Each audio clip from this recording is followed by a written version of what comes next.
There. Okay, there we are.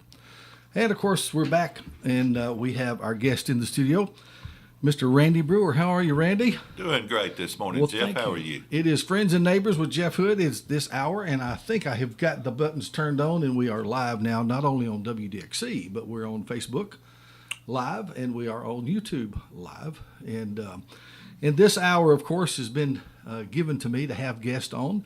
And we've been really enjoying it. And I called Randy, and he was gracious enough to agree to come and visit this morning. So, Randy, I don't know if you've listened to this program before. Probably not, because I think I sprung it on you pretty quick. Man, I appreciate you coming in. I really, really do. But you and I have known each other a long time, Yes. many years, and you're not an unfamiliar name at all to Lawrenceburg and Lawrence County. Been in the public eye for quite some time. But not only you, but your dad. And so I was going to kind of just get you in. And what I've done with some of my guests in the past is we talk about their beginning and kind of go back. Even like, and with you, I would like to kind of ask you about your dad, your mom and dad, and who they were, what they were, and, you know, how they came up here in the county. And then we'll get to you. How about that? Okay. But a lot of folks remember Mr. Bobby Brewer, your dad. Okay. And so can you give us a quick kind of little life history of him, you know, where he grew up, how he grew up, and then how he became Bobby Brewer?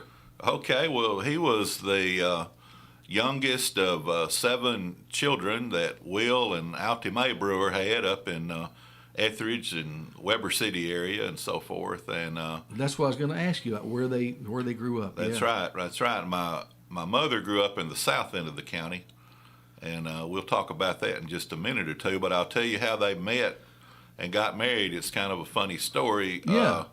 Dad was a baseball player, a good pitcher, and he happened to be playing in the late 40s as a very young man. He was playing, you know, in the county baseball league, you know, back in the day when each of the communities would field a baseball team, and Right. and they had a league and so forth. He was playing for the team down in St. Joe. I don't know how they came to recruit him to play down there, but he was playing down there. And my mother was, I guess, still a teenager, about 18 years old, and she had a girlfriend that she said couldn't talk about anything but Bobby Brewer.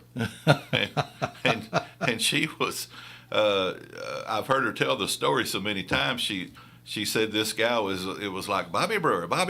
All she'd talk about is Bobby Brewer. She says, well, I need to, you know, meet this Bobby Brewer. And they went to a ball game, and she met him, and they started dating. And before long, they were married back in Christmas Eve, 1949. 49. Went to Iuka, Mississippi, like so many people did back in the Oh, day. wow. And, Wow. And got hitched, and then there were 5 children born of that marriage, and I was the second one that came along back in '53. 5 children. Yes. Okay. Yes. I don't know that I knew there were 5. Oh yeah. My older sister Kathy, Okay. and then my other sister Susan Neal, who's married to Johnny Neal over in Giles County, and Okay. then my brother Mark. I think most everybody knows him around here. Worked for the Yes. power system all those years. He's Yes. retired now. And then my youngest brother is Don, who lives up in Franklin. He hasn't lived here much in his adult years, so that's the 5 of us. And Well, Don and I were probably the closest to the same age. yeah, And let's see. and Mark, me and Mark, Mark's a little older than me. Don, I think, is a Yeah. little younger than me. Yeah. Let's see. Don was born in '62, so he would have graduated high school in '80. Well, he's not that much younger than me. I was born '61, so Okay. yeah, he was just a year behind me. Yeah, But okay. I played. The reason I remember that is because he and I were on the same ball team years ago. Okay. Don and I were. Yeah. So that's interesting. Well, So, and another, I guess, somewhat interesting story about Dad is the Detroit Tigers organization signed him and sent him to a minor league team over in Jackson, Tennessee, and he spent a season over there pitching for that team. And he had a pretty good year, and the next year he was invited to spring training with the Detroit Tigers, and they offered him the princely sum of $250 a month to come down there and try out for the Tigers. And I guess probably what would have happened is they would have probably shipped him to another minor league team somewhere or something to, but Yeah. whatever. But he, mother was pregnant with me that spring, and so he decided he had one child and another one on the way, and so he decided he'd better get a real job and support the family. He didn't go, and so that was kind of the end of what might have been a professional career for him. The folks that can remember, him pitching back in those days, said he was really good, and so. Well, just recently, the Lawrenceburg Historical Society posted a bunch of ball team pictures from the old days around the county. I was Right. just looking at those. And I bet you if I had looked closer, I would have found him among some of those pictures. There was a bunch of them. And so that's interesting. I was going to ask you about his baseball days and baseball. And I knew there was a story about him going into the professional area. So that's good. That's right. He just spent one season over there, and my sister was 2 years old that year, and we've got some pictures of her being held by Dad and Mother standing by. She was named Little Miss Jackson General. That was the name of the team, the Jackson Generals. Jackson and she General. was just bawling her eyes out. I don't know why she was so upset about that, but that's one of the things that happened when he pitched over in Jackson. And but that was pretty much the end of his professional career. Of course, he continued to play some ball through the 50s with some local teams. I know Right. he played with the Weber City team, and there was a team called the Lawrenceburg Boosters, I think, that I can vaguely remember when I was, 5 or 6 years old, that sort of traveled around this area, North Alabama area, and played ball and stuff. So What you may or may not know this, but when did the local teams like that begin to kind of fade out? Because I remember as a kid going over to Miner Hill as a very young kid. My dad's family were over there at Miner Hill, Anthony Hill, somewhere over in that area in Giles County, and there was a baseball field with wooden grandstands. Sure. And there was a community baseball team going on there, but I was very young, very young. well, actually, I played when I was 16 years old. I played for a team that we were called Crawfish Valley, but Okay. we had players obviously from everywhere, and there were some other teams out there that had town. Appleton had a team, and Bodenham had a team. I'm just trying to think of some of the Yeah. games we played, but there wasn't any kind of a formal league where they kept standings and stuff like that. Now back in the 50s, they did that, So, but when I was 16, we didn't have a senior Babe Ruth league here. But the next year, when I was 17, the senior Babe Ruth league started, Okay. and so that sort of ended, my participation in independent baseball, and went and played senior Babe Ruth league. 17, 18. So beyond baseball, Bobby Brewer did what? Well, he had a political career of sorts. He was elected county clerk back in 1958, Oh, wow. Okay. and he was reelected in 62. But before his second term ended, he decided to resign and go into the insurance business of all things, which he only stayed in a couple of 3 years. And the reason he did that was back in those days, you didn't run for a third term. Yeah. It was just a tradition that politicians didn't seek a third term. And so he left the office, and Mother was deputy clerk, and the county commission voted her in to serve the rest of his term. And she kind of thought about running for the office, but it was like, no, it was sort of been tantamount to a Yeah. third term for Dad or whatever, and so they didn't do it. And so anyway, he started selling cars before long, and that was what he did pretty much the rest of his life. Yeah. And until he- that would be some of my memory of him too, because I would see him at the car dealers and things like that. Always super nice to me when I would see him. Just a great guy. And of course, now, as many of people know, we have the Bobby Brewer Park, Bobby Brewer Memorial Park over there, which was named after him. When they were planning the park, Dad was a city commissioner. He had run for that office, I guess, in '93, and then unfortunately he passed away suddenly on St. Patrick's Day in 1994. And so his fellow commissioners decided they would name the park after him. He was actually, this was back when, now the commissioners are elected at large.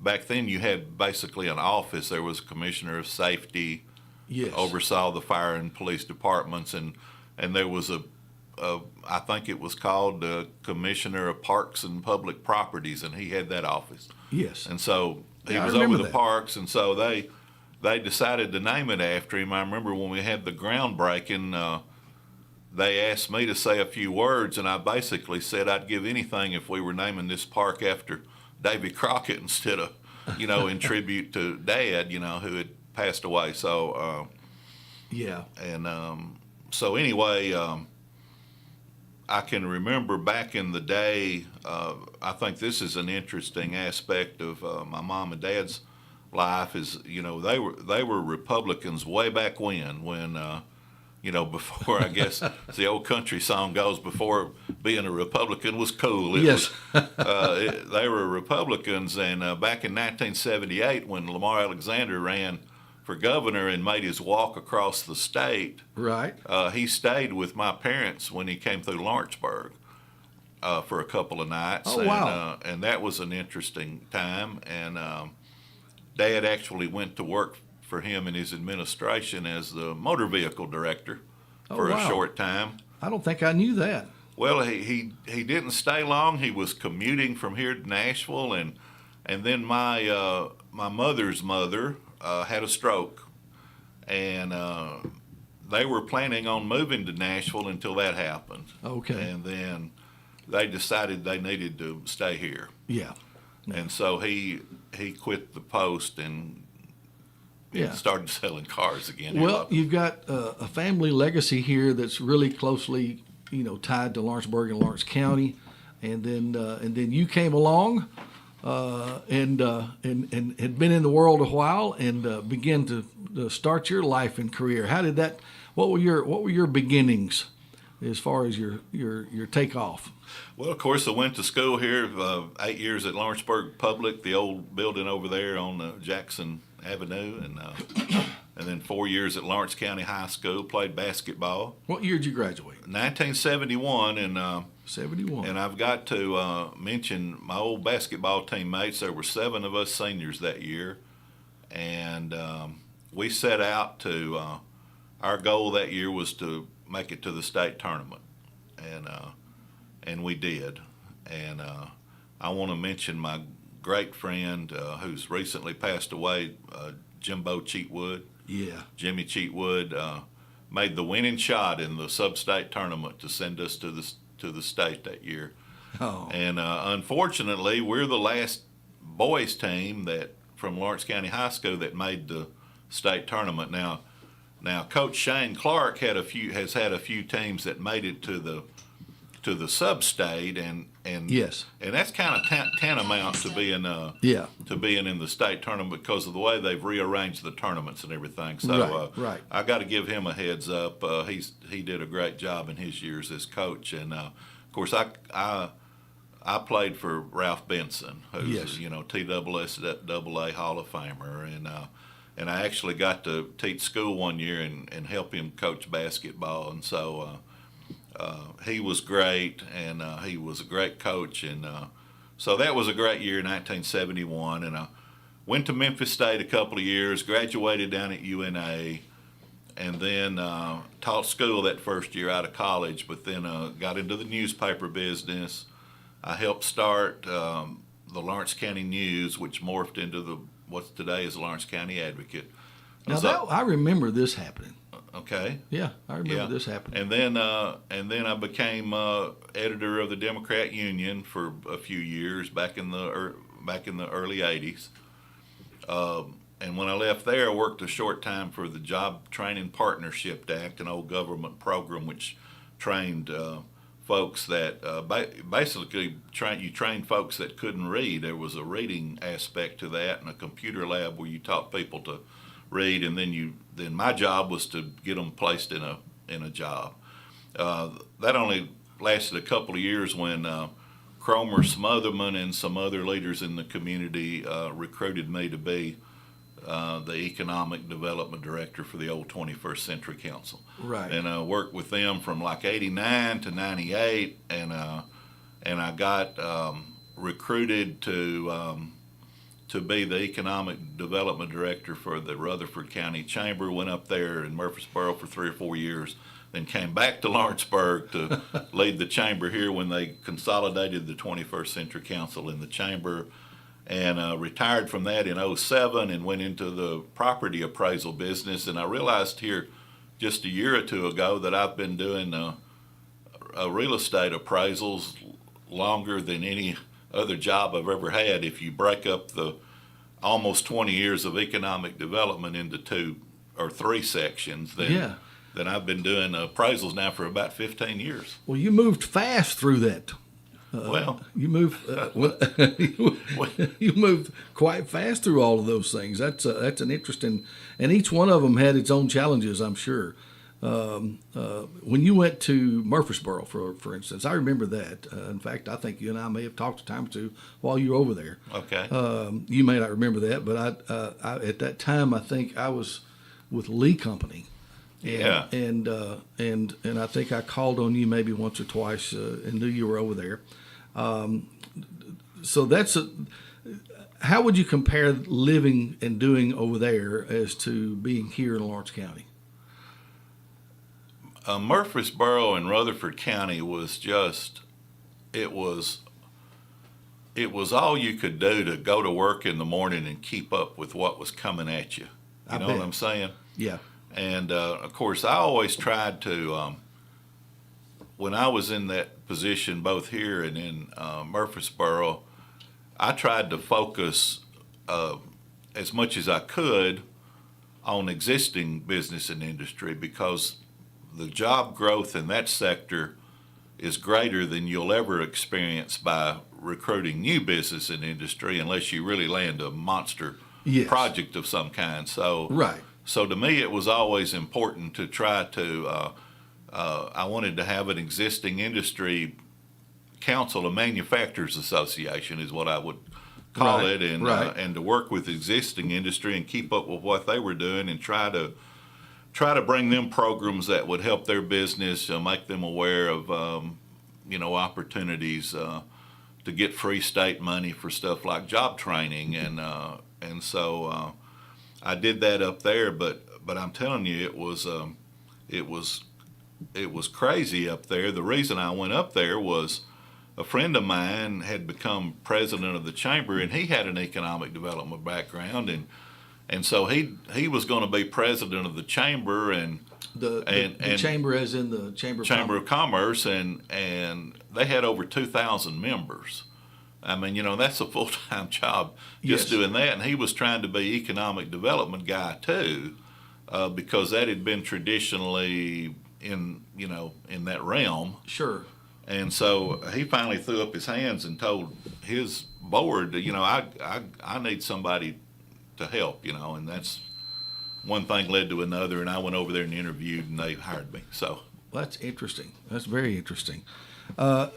Speaking of that, the 21st Century Council, the economic development, some of my memories of you are encapsulated there, because you spent quite a bit of time here in that role of economic development and things like that. And of course, we hear that all the time. We hear about that all the time. And I know you've been out of that for quite some time.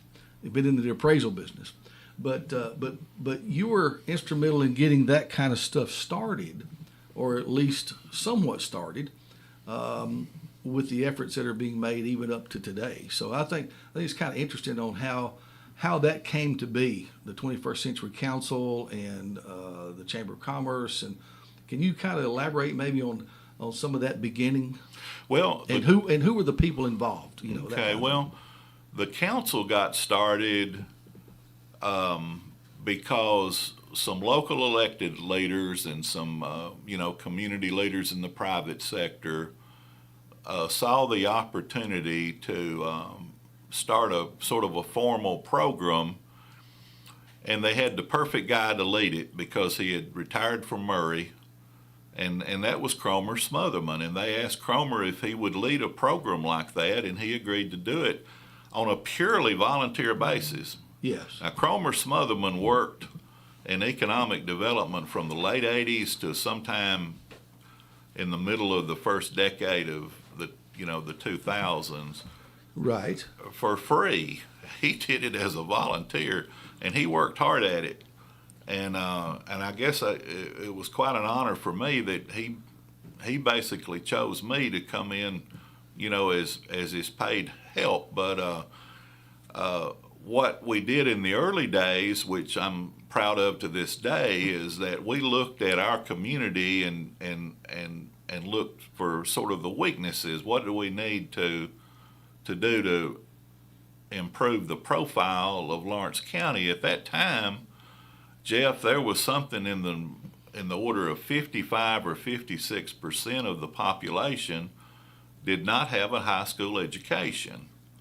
And so we decided we needed to set out to improve our profile in education. And then, of course, we didn't have any of the 4-lane roads that we have now. It was a different world. And we were remote from the interstate as compared to some of our surrounding communities that we competed against for manufacturing projects. And so we began lobbying the state to 4-lane Highway 43, which was our major artery through here, although all of our neighbors up and down Highway 64 were lobbying for that, Yes. But we were able to get the state to look at 43, and I can remember Governor Ned McWhirter coming down here the first time that we turned the shovel to start 4-lane in 43 north of Lawrenceburg. What year was it? I remember Governor Ned Ray. Sure.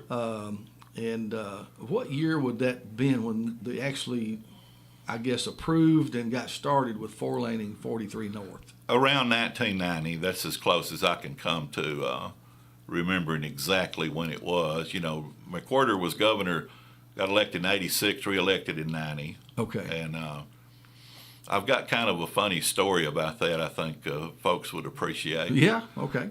Calvin Moore was our state representative then. Right. And so the day we had the groundbreaking to start the construction, the governor was here.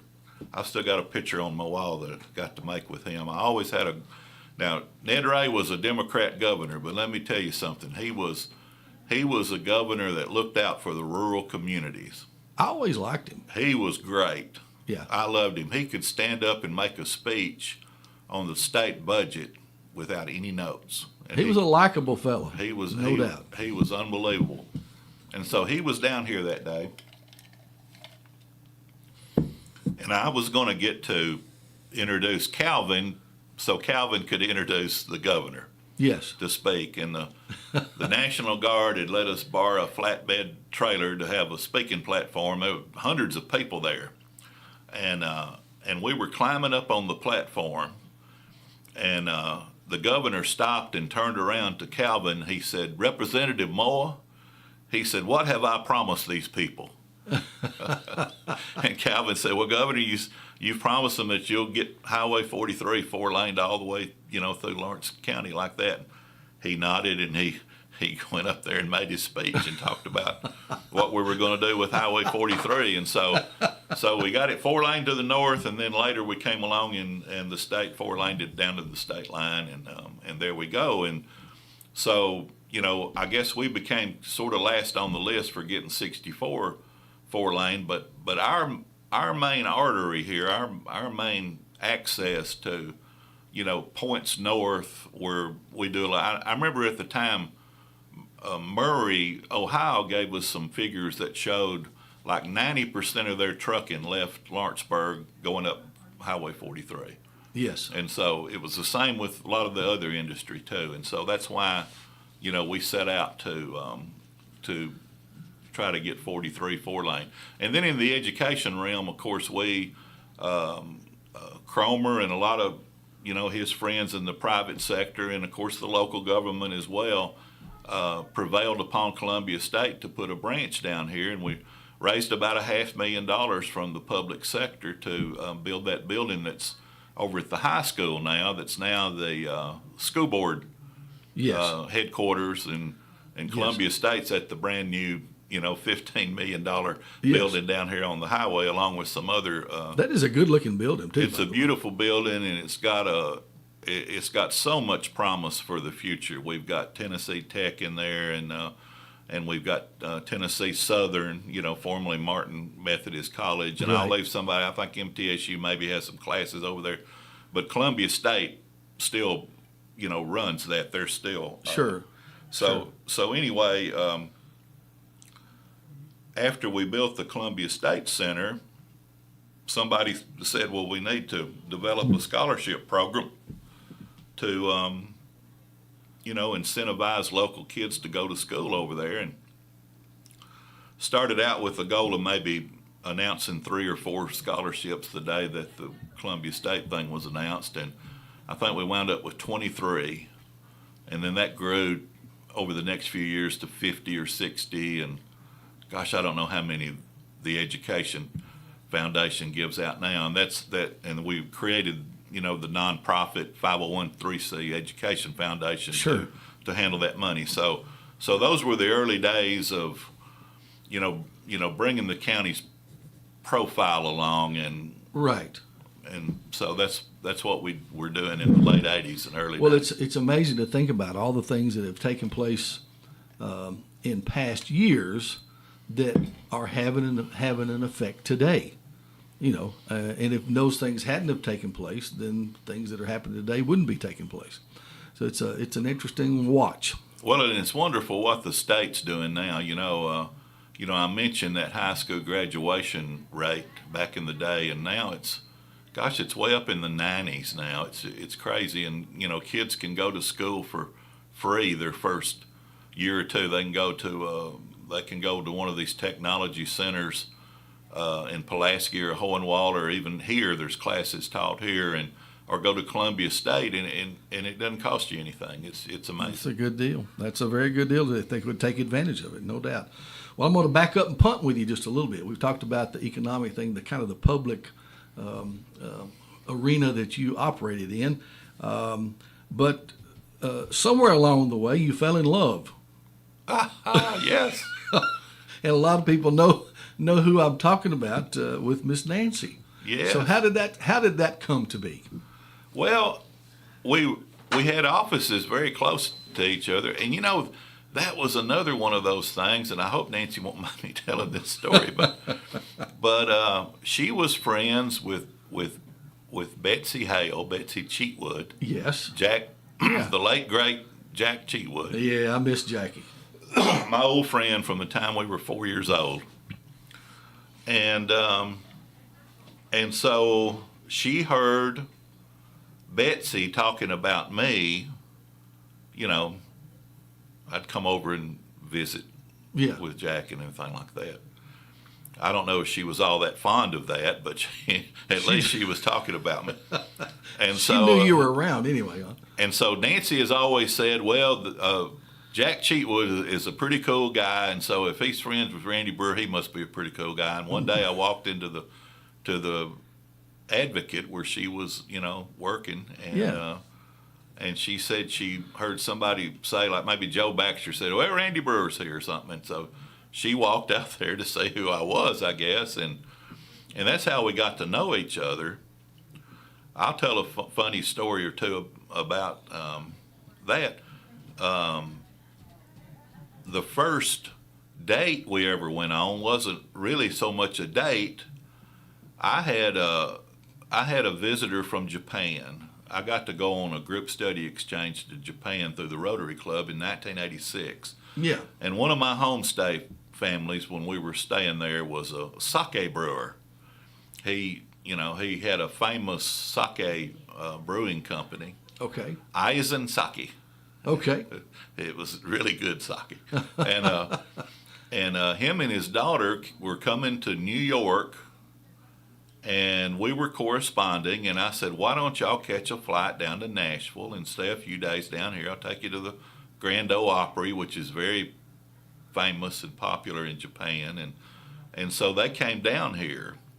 And so the night we were going to go to the Opry, I invited Nancy to come along with us, and we had 4 tickets, come along and interview these folks and write a story about them and everything. And that all worked out great. And so it was, I guess, not too long after that, the fair came around. This was in 1990. Okay. Garth Brooks was the That's entertainment right. at the fair that year. That's right. We had booked him back in the winter, and he had hit the big time between the time we booked him and the time he came to the fair in October. We got him for 2 shows for $8,500. That's amazing. And I was able to buy 10 third-row tickets for $4 a piece. Now, think about that. Think of what it costs to go to a concert these days. And 1990 doesn't seem all that long ago until I think about it. I'm like, yeah, it was a pretty long time ago now. It was. And so I invited Nancy to go with me to the Garth Brooks concert, and she turned me down. Oh no! And she won't mind me telling, but she was dating a guy then, and they and I guess they were about to break up, and they did break up, and so the next time I asked her out, it was to the Nashville Symphony was playing at the Crockett Theater. Oh yeah. And I invited her to go to that, and she went with me. And so that was our first date. Okay, that's the middle of October. We got engaged on Christmas Eve, so about 2 months engagement. How about that? Well, the Nashville Symphony was a good date. It was. That was a good date. It was great. And I guess Herb and Mary White had a little reception after it was over with. Yeah. And we went to that. I remember that about that night. So anyway, it wasn't long, and I don't know. I'll tell another story about that.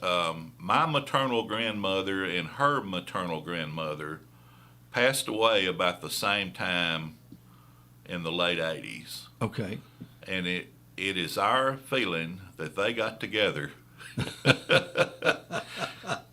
up in heaven. It could be. And my grandmother said, I've got a grandson for your granddaughter, and vice versa. And so anyway. So you had an arranged marriage. Maybe you didn't know it. Maybe you didn't know it. May well have been. Very well. Now that brings me to another question, and I honestly don't know this. I knew Nancy, but what was Nancy's maiden name? Miller. Miller. She was a Miller. Out at Red Hill, and her. So she's a native of Lawrence County and family here and all that kind of stuff too. Right. Her mother was a Pollock, and her family had a good sized farm out on the Red Hill. Yeah. The Red Hill Road there, just north of where the Red Hill Center Road tees into. I know where that is. Now, wait a minute. The Etheridge Red Hill Road tees into the Red Hill Road. I know where that is too. Yeah. Just north of the Pleasant Grove Church. That's where they went to church back in the day. Good deal. And of course, you have a daughter. I do. Sedona Pearl. Sedona. How old is Sedona? I remember when she was born. She was born in 1994, July 22nd, so she is coming up fast on being 29 years old. How about that? She's with the public library down in Huntsville, Alabama, and doing well. Very good. Very good. You guys have made quite a life for yourselves here. You and your family and Nancy and all of you have just been a part of Lawrenceburg and Lawrence County all of my life, and of course just familiar names with Bobby Brewer and all. Now, you went through your career moves. We kind of talked about all that, but you're currently now in the appraisal business. Yes. Which causes you and I to talk ever so often anyway. It does. So we're familiar with talking with each other. So, and of course, with economic development, real estate is a big part of that. We talked about the economic development, the impact that the efforts that were made, the four laning, all that kind of stuff, and then of course stuff's happening now as we speak, and in that arena that have affected the value of real estate over the few years that I've been in. I've been selling real estate for 30 something years, so. And I don't know how long you've been in the appraisal business, but it's been a pretty good while. About 15 years. Yeah. So what do you see? What do you see at this point? You got your finger on the pulse of property values. Well, I'll ask you, since you go back further than me, did you ever see a time when real estate values escalated like they did for the period of time that I guess ended about a year ago when interest rates started really going up high? But for a period of maybe 3 or 4 years, I'm going to say from 2018 to middle of 2022, I've never seen values escalate like they had during that time. No, not at all. And so now that the interest rates, I was really afraid it was going to really fall off precipitously over the last year, but it's hung on pretty well, and I think a lot of that has to do with folks that are relocating from some of these higher price and higher tax markets to a place like Tennessee and a rural community like Lawrence County. And so, I don't know, I think it seems like lately people are kind of getting used to the higher interest rates. And so, we see people, taking out home equity lines of credit and refinancing their mortgages and stuff still. And I'm going to say our business has maybe fallen off 10% maybe. Sure. Since this time a year ago, but it's hung on pretty well. But if you compare that over a fairly long period of time, to say that it's off 10% from a year ago, it's still up from what it used to be. Yes. Because a year ago was so incredibly high and so incredibly crazy. Being off a little bit really hadn't hurt us too bad because it was so incredibly fast. And those kind of things. So. It's been a real thing to watch, and of course Tennessee in general, all of the state of Tennessee is kind of a magnet state right now. A lot of people coming in from all over the country to all over Tennessee, and for reasons that we all know, like you said, the some of these other states are in economic trouble, liberal trouble, and just a lot of things happening. So. It's drawing a lot of people into Tennessee. It's just a great place to live here. I mean, I wouldn't trade it for anything. It's it's a pace of life that's not too hectic. It's a beautiful place to live. It's you're in close proximity to vacation destinations. If you want to run up to a bigger city and go to a concert or something, it's in close proximity. But here it's just a wonderful place to live. Our schools are great. We've got great leadership in our school system now, and have for a long time. And we've got great teachers, and I don't know if you're going to raise a family, I can't think of any place better than here to raise a family. It's just a wonderful place. Well, I agree with you. 100%. Now, you mentioned Jack Cheatwood.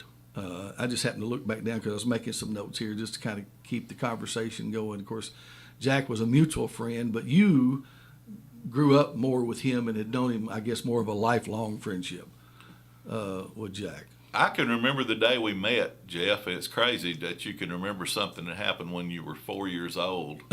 But, 4 years old, wow. Right. My grandmother moved to an old house across the railroad track from the old shirt factory.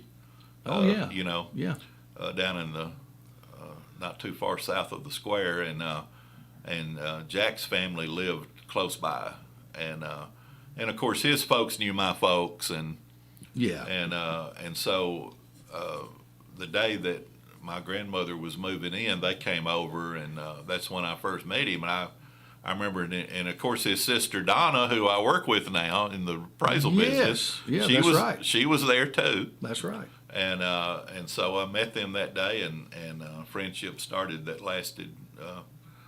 Bless his heart to the day he died. It was just it's I still miss him so much. It's been 9 years now, believe it or not, since he passed away. And so of course we were in the same class and grew up playing ball together, baseball mainly. And well, now he didn't start out in the radio business. What did he do before radio? Well, do you know? I'm sure you do. Well, of course, he joined the Navy out of high school. Okay. And so he spent 4 years in the Navy, but he had begun working at WDXE when he was in high school. Oh, he did. That's right. And so, and that was one of the things he did in the Navy was, if you were on a ship, they had I guess a radio station is what it amounted to, where they could make announcements and stuff, and so that's what he did, and so it was funny. We actually roomed together while he was in the Navy for a short time because he got transferred to the naval base over in Millington, which is in North Shelby County, and I was going to Memphis State, and so for one semester over there, I guess my sophomore year. That would have been the fall of '72. We shared a little house together up there near the air base in Millington. But then about Christmas time that year, he got transferred up to Indianapolis, so I had to move back to the campus, and he left Shelby County. So anyway, unless I'm forgetting something. I think you're right. He's pretty much been in the radio business. He did radio from the get-go. That's right. He sure did. That's interesting. Of course, my first encounters, I guess, I don't know what this would have been. Not remember the years exactly, but late 80s, somewhere along there. I began to do some advertising business and work for the cable system, and that's how I got to know him and Elrod. They were kind enough to me to help me sometimes with some audio deals. And going up those steps, I remember we did some commercials together. Me and him and Elrod, we did some commercials together. Had a lot of fun, and they were you couldn't ask for more accommodating people to work with. They just would just do whatever you ask and be glad to do it. Well, Elrod was just hilarious. He was. He cracked me up. He had all of those characters that he did on the morning show. I can remember listening to it at home before I would go to work, and I'd just be crying, laughing at some of the stuff he was putting out. And Jack was sort of his straight man. And it was just great. I miss both of those guys. Yeah, we do. We really, really well. They're the reason that I ended up getting to do what I'm getting to do here. Both of those guys, they were having health issues, as you know, and I was advertising with them, and Jackie asked me to fill in when Elrod couldn't be there or something like that. And of course, Ronnie Allen was still there, and he helped me along. I may have Ronnie Allen here one day. I'd like to have him back in here just to reminisce with him some. I really miss hearing Ronnie on the radio telling all those old stories about the country music stars and the Grand Ole Opry, and I think people would enjoy. Hearing that. He's a treasure. I love listening to him on the radio and he playing those old country hits. I love the old country hits. I'm not so crazy about the current crop of country stars as was the old guys like Merle Haggard and George Jones and so forth. I'm the same way. I'm not too keen on a lot of the new stuff. That's for sure. Yeah. But anyway, time changes, marches on, doesn't it? I was talking earlier about my kids wanting to share music that they like with me, and the deal is I'll listen to theirs if they'll listen to mine. So we do that sometimes. We sure do. Randy Brewer's in the studio here with us, and we got a phone call coming in. She may, it's a familiar voice to us. Let's see. Good morning. How are you? I'm fine. How are y'all? Well, I'm good. You need something? You'll talk to Randy? Well, I just want to tell him he done a good job this morning, and I think we need to bring back some more of that old stuff that we used to have instead of all this crazy stuff we get now. That's right. Margie Kobeck, I appreciate you calling in. It's always good to hear your voice. Well, I love y'all. Hey, thank you. We love you too. Thank you. Bye-bye. Yeah, she's been with us a long, long time, and listens in the mornings. And she has she plays Bible trivia with us too when we do Bible trivia. Really, she's a great friend of our family. She used to come and sit with my sister-in-law who was disabled, and when my mother-in-law was still working, Margie would come and sit with her, and we just became great friends with her. We love her. Well, we've talked about not all your past, but a lot of your past, I guess. The parts that we could have. The parts that we want to talk about. Realm, yes. The parts that we want to talk about anyway, and all that kind of stuff. But it's been an interesting conversation. Of course, I'm finding out some things that I didn't know. I knew a lot about you and a lot about your family because I've known you guys and known all of you. So what's on the horizon for Randy Brewer these days? Well, I continue to work. Of course, a lot of my contemporaries have retired, but I continue to work for one reason. I really enjoy the real estate appraisal business. It's a lot of fun, and of course, my wife, still working, and she's somewhat younger than me, and she's David Morgan's executive assistant at the courthouse, and she was in that role for T.R. Williams for most of his 2 terms. And so, she's working, so, and I enjoy working, so I'm just going to do it as long as I can. So I also enjoy, the county, I'm a county commissioner. I was going to ask you about that. You told me you're a county commissioner. You're representing what district? The 9th District, which is the area of eastern Lawrence County, basically between rural areas between the Weakley Creek Road and the Campbellsville Road, and the city of Etheridge is in my district. So that's my area, and so I enjoy doing that. I'm in my 2nd term. Probably will be my last term. I don't, but at any rate, enjoy doing that, and of course, try to be active in church. Go to First United Methodist Church. I want to mention that real quickly, and invite anybody that's looking for a church family to come take a look at First United Methodist Church on Waterloo Street, just west of the square. Especially if you've got children, we have the best youth program you'll ever find, and it's run by Tracy Evers, who is wonderful. Yeah. The children love her, and she grows it and grows it. We're having a vacation Bible school right now. Oh, good. And if you went into our Christian Life Center over there, you wouldn't believe what she's done to get ready for a great vacation Bible school for our kids. I think she's told me she had 70 kids signed up. I mean, she's wonderful, and so a lot of good folks over there. Like I say, if it's a friendly church, you'll love it if you try it. Would love to invite you to come to our church. And well, I think I see some Facebook posts every once in a while from over there, and your niece, I guess, sings. Yes. And I'll see her sing a song every once in a while. She's Mark's daughter, Jill. Yeah, Jill Mitchell. She's a wonderful singer. Yeah. Beautiful. I always, when I see that post, someone posts, her singing, I'll always stop and listen. Yes. She's great. Yeah. And you got a great facility over there. Yeah, and a great choir. David Allen, Judge David Allen's our choir director for I don't know how long. And so we've got a wonderful music program. Jerry Tipper's our organist, and gosh, I don't need to start mentioning names because I'll leave somebody out, but our preacher's Kent Bailey, who's a veteran preacher that's preached all over West Tennessee and North Mississippi and some in Kentucky, but he's wonderful. Now, what was his name again? Kent Bailey. Kent Bailey. And we're on the radio. Our service is on live on Sunday mornings from 10:30 to 11:30. 10:30 to 11:30. Well, it's one of your FM stations. I think it's 105.3 maybe. I'm going to tell Well, the that wrong would be one. this one if it's that. Okay, So okay. It could be.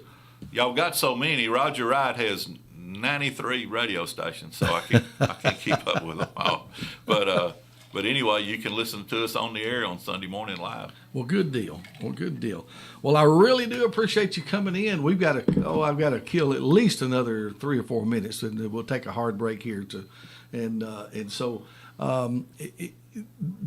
on the county commission, what kind of challenges do you see right now? Well, we've just, I'm on the budget committee, and we just, night before last, passed out the 23-24 budget out of committee, and that will be come before the full commission later this month on the 25th. And it's a good budget. We were able to give county employees a raise, and even a larger raise to our first responders in the sheriff's department and in the ambulance service. Good. And we were also able to appropriate $250,000 to finish the fireman training center that's being built here and named after the late Jason Dickey. Yes. And so that helps our volunteer county firemen who in these volunteer fire departments Yes. and rescue squads all around the county. And so I was tickled that we were able to get that done and get that finished for them. So I'm a first responder guy. Anything that the county commission can do to help our first responders is near and dear to my heart. Well, how are we financially, the county at this point? Are we in pretty good shape? The budget that we passed out of committee the other night leaves us a fund balance of somewhere in the neighborhood of $9 million. Okay. And some people might think, well, why do you keep so much money in reserve? Well, there's a few reasons for that. First of all, you can invest that money and make some interest off of it. And if you've got a fairly substantial fund balance like we have, it helps improve your bond rating, which when you go to borrow money for different reasons, you get lower interest rates. And so it's good to have a healthy fund balance, and we have one. And I know that was built up during the years that T.R. Williams was county executive, and so that continues on. We made a little hit to it in this current budget, but maybe $500,000. But Okay. It's still a substantial fund balance. So the county's in good shape financially. Good. I'm optimistic about the local economy. I think it's going to improve over the next year, and I think we've got the opportunity to increase revenues, and so it's good. It's like I was saying earlier. There's going to be plenty. It's a great I think there's place going to to be live. plenty of opportunities for folks That's right. in the near future. It looks like Tennessee's a good place to be, but Lawrenceburg in Tennessee is even better. Amen. Randy, thank you so much for coming in. I really do appreciate it. I have enjoyed it. I hope to have you back again someday. Okay. And next time we'll bring Nancy in. Yeah, I think she ought to come in and do a solo program. I think she would be quite interesting, no doubt, because she has had her finger on the pulse of Lawrence County news and events for years. doubt. Then, of course, in the position she's in now and has been for quite some time is in the county executive's office. She sees a lot of activity. She's the greatest. That's I'll sum it up. Great lady. And Randy, again, thank you for being with us. We got about 30 seconds here before we're going to hit that hard break. And folks, you're listening to WDXE AM 1370, 105.3 FM around the world at WDXE.com. And of course, from 8 to 9 on Wednesday mornings, it's Friends and Neighbors with Jeff Hood. Thank you, Brewer. Thank you, Randy. Thank you very much, Jeff. God bless, buddy. Lawrenceburg Broadcast Services of Prospect Communications.